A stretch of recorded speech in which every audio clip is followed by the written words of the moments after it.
honest, actually. But since we're not busy other than that, here's a couple of facts. He's not just a regular moron. He's the product of the greatest minds of a generation, working together with the express purpose of building the dumbest moron who ever lived. And you just put him in charge of the entire facility. Good, that's still working. Hey, just in case this pit isn't actually bottomless, do you think maybe you could unstrap one of those long fall boots of yours and shove me into it? Just remember to land on one foot.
Astronauts, war heroes, Olympians, you're here because we want the best. And you are it. So, who is ready to make some science? I am. Now, you already met one another on the limo ride over, so let me introduce myself. I'm Cave Johnson. I own the place. That eager voice you heard is the lovely Carolyn, my assistant.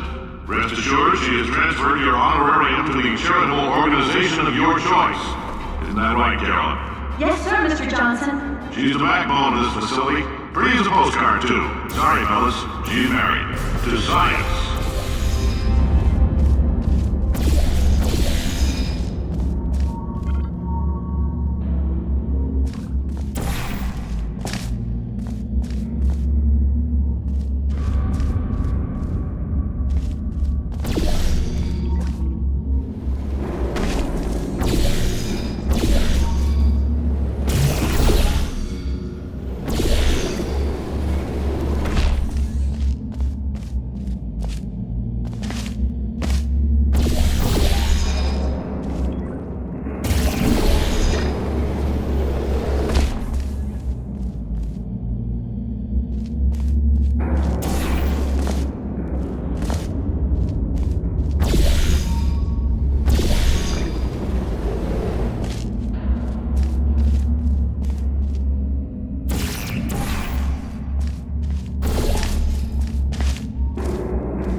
There's 1,000 tests performed every day here in our enrichment spheres. I can't personally oversee every one of them, so these pre-recorded messages will cover any questions you might have and respond to any incidents that may occur in the course of your science adventure. Your test assignment will vary depending on the manner in which you have bent the world to your will. Those of you helping us test the repulsion gel today, just follow the blue line on the floor. Those of you who volunteered to be injected with praying mantis DNA, I've got some good news and some bad news. Bad news is we're postponing those tests indefinitely. Good news is we've got a much better test for you, fighting an army of mantis men. Pick up a rifle and follow the yellow line. You'll know when the test starts.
If you've cut yourself at all in the course of these tests, you might have noticed that your blood is pure gasoline. That's normal. We've been shooting you with an invisible laser that's supposed to turn blood into gasoline, so all that means is it's working.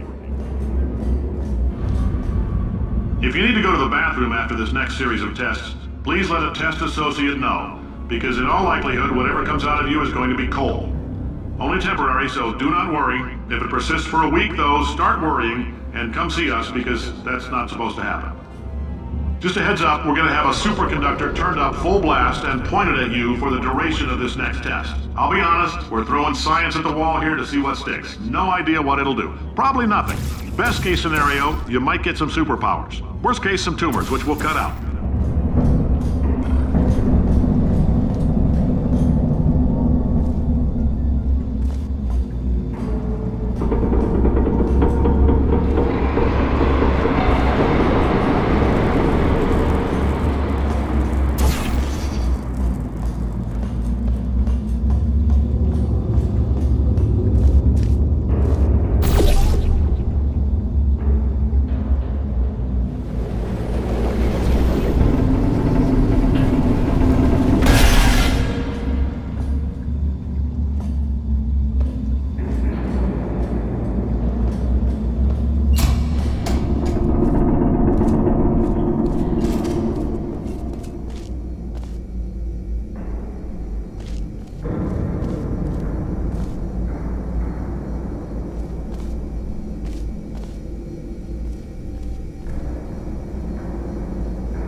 They say great science is built on the shoulders of giants.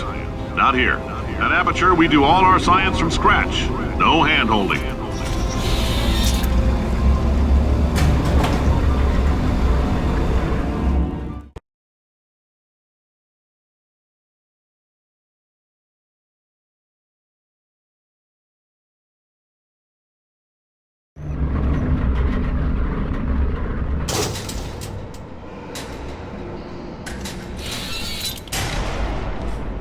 All right, let's get started. This first test involves something the lab boys call repulsion gel. You're not part of the control group, by the way. You get the gel. Last poor son of a gun got blue paint. All joking aside, that did happen. Broke every bone in his legs. Tragic, but informative. Or so I'm told.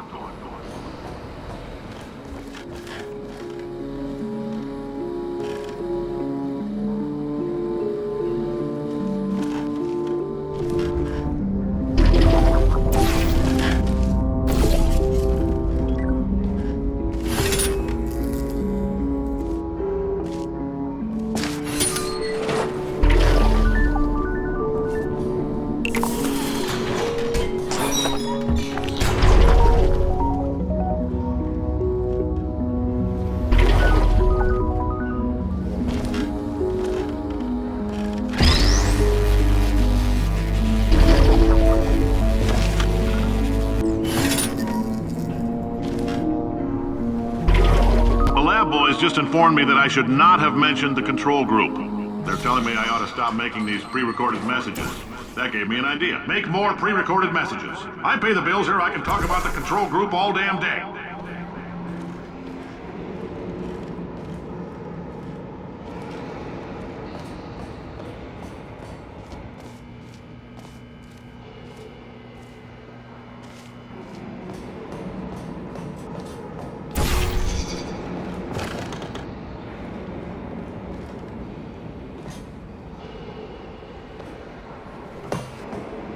For this next test, we put nanoparticles in the gel.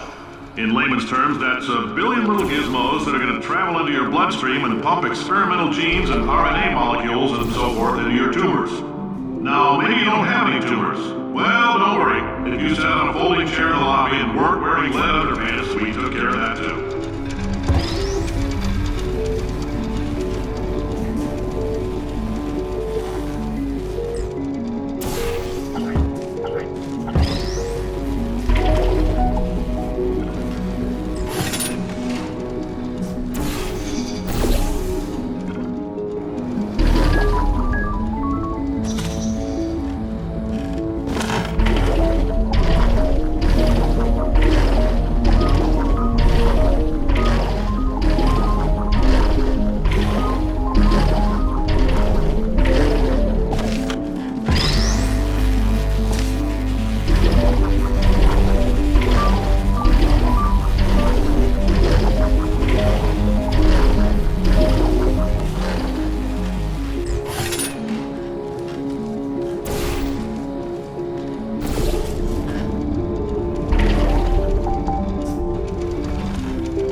Oh, in case you got covered in that repulsion gel, here's some advice the lab boys gave me.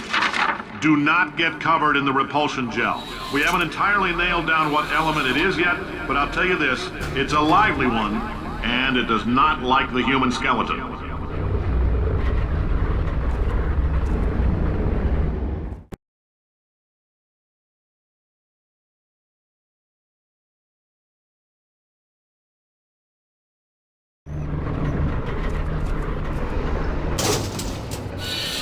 All these science spheres are made of asbestos, by the way. Keeps out the rats. Let us know if you feel a shortness of breath, a persistent dry cough, or your heart stopping, because that's not part of the test. That's asbestos.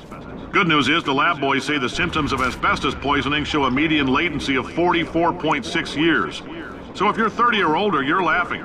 Worst case scenario, you miss out on a few rounds of canasta. Plus, you forwarded the cause of science by 3 centuries. I punch those numbers into my calculator, it makes a happy face.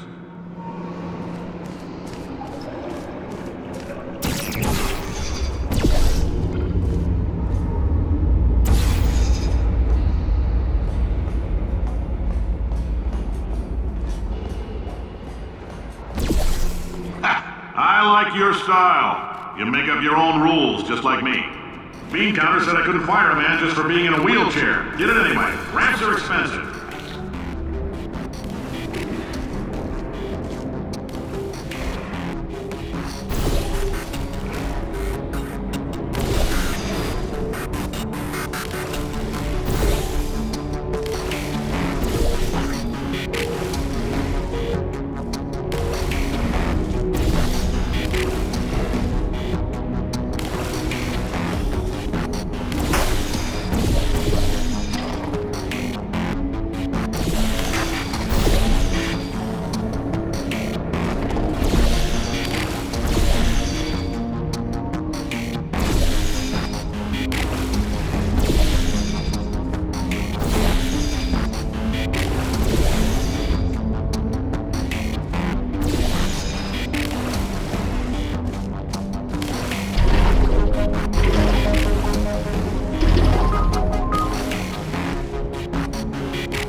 Just a heads up, that coffee we gave you earlier had fluorescent calcium in it so we can track the neuronal activity in your brain. There's a slight chance the calcium could harden and vitrify your frontal lobe. Anyway, don't stress yourself thinking about it. I'm serious. Visualizing the scenario while under stress actually triggers the reaction.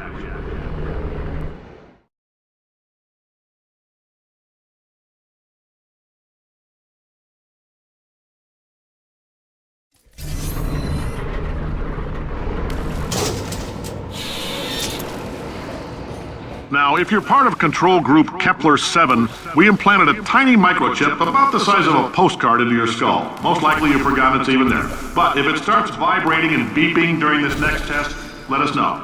because that means it's about to hit 500 degrees, so we're going to need to go ahead and get that out of you pretty fast.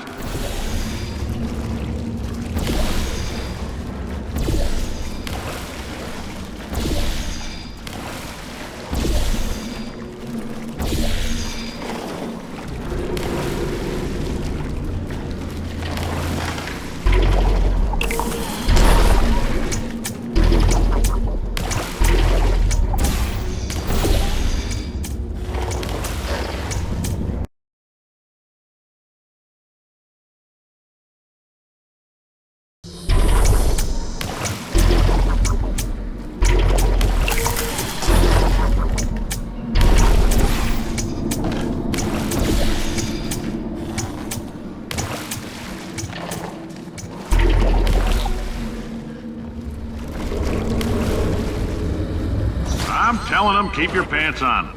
All right, this next test may involve trace amounts of time travel. So, word of advice, if you meet yourself on the testing track, don't make eye contact. Lab boys tell me that'll wipe out time. Entirely. Forward and backward. So, do both of yourselves a favor and just let that handsome devil go about his business.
If you're hearing this, it means you're taking a long time on the catwalks between tests. The lab boys say that might be a fear reaction. I'm no psychiatrist, but coming from a bunch of eggheads who wouldn't recognize the thrill of danger if it walked up and snapped their little pink bras,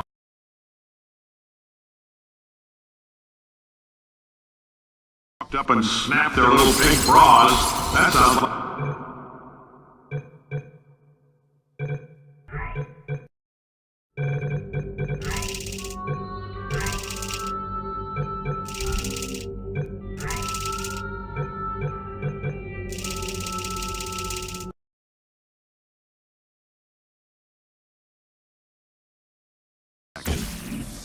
I'm no psychiatrist, but coming from a bunch of eggheads who wouldn't recognize the thrill of danger if it walked up and snapped their little pink bras, that sounds like projection. They didn't fly into space, storm a beach, or bring back the gold. No, sir, we did. It's you and me against the world, son. I like your grit. Hustle could use some work, though. Now let's solve this thing.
why. It's about why not. Why is so much of our science dangerous? Why not marry safe science if you love it so much? In fact, why not invent a special safety door that won't hit you on the butt on the way out because you are fired? Now you test subject, you're doing fine. Yes, you. Box your stuff. Out the front door. Parking lot. Car. Goodbye.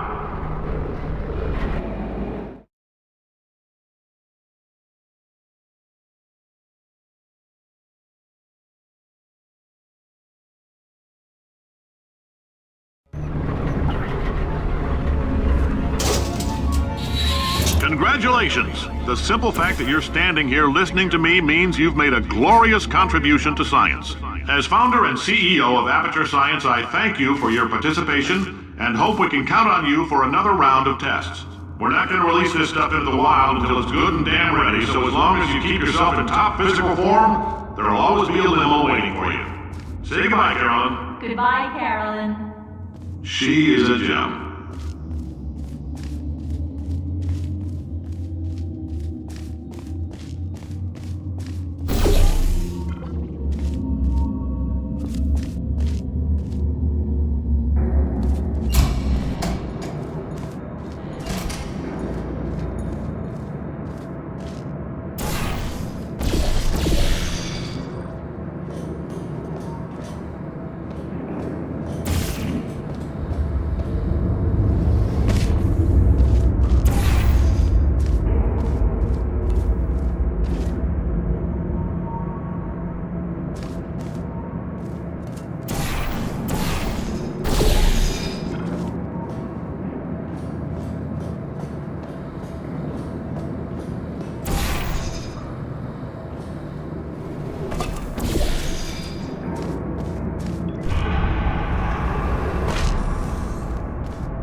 Greetings, friend.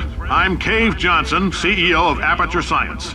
You might know us as a vital participant in the 1968 Senate hearings on missing astronauts. And you've most likely used one of the many products we invented, but that other people have somehow managed to steal from us.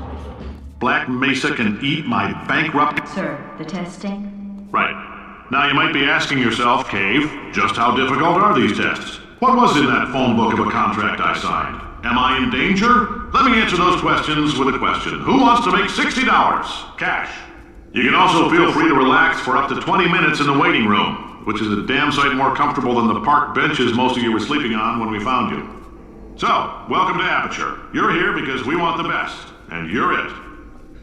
Nope. Couldn't keep a straight face. Anyway, don't smudge up the glass down there. In fact, why don't you just go ahead and not touch anything unless it's test related.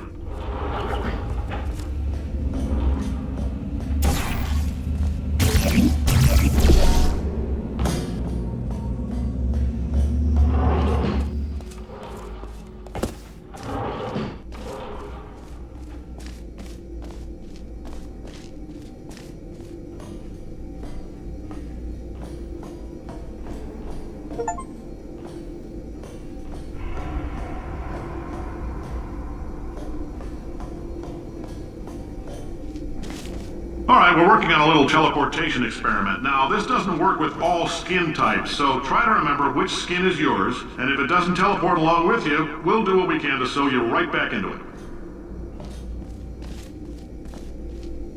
The average human male is about 60% water. As far as we're concerned, that's a little extravagant. So if you feel a bit dehydrated in this next test, that's normal. We're going to hit you with some jet engines and see if we can't get you down to 20 or 30%. If you're allergic to peanuts, you might want to tell somebody now, because this next test may turn your blood into peanut water for a few minutes. On the bright side, if we can make this happen, they're going to have to invent a new type of Nobel Prize to give us, so hang in there.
Before we get a chance to burn up in the atomic fireball that little idiot is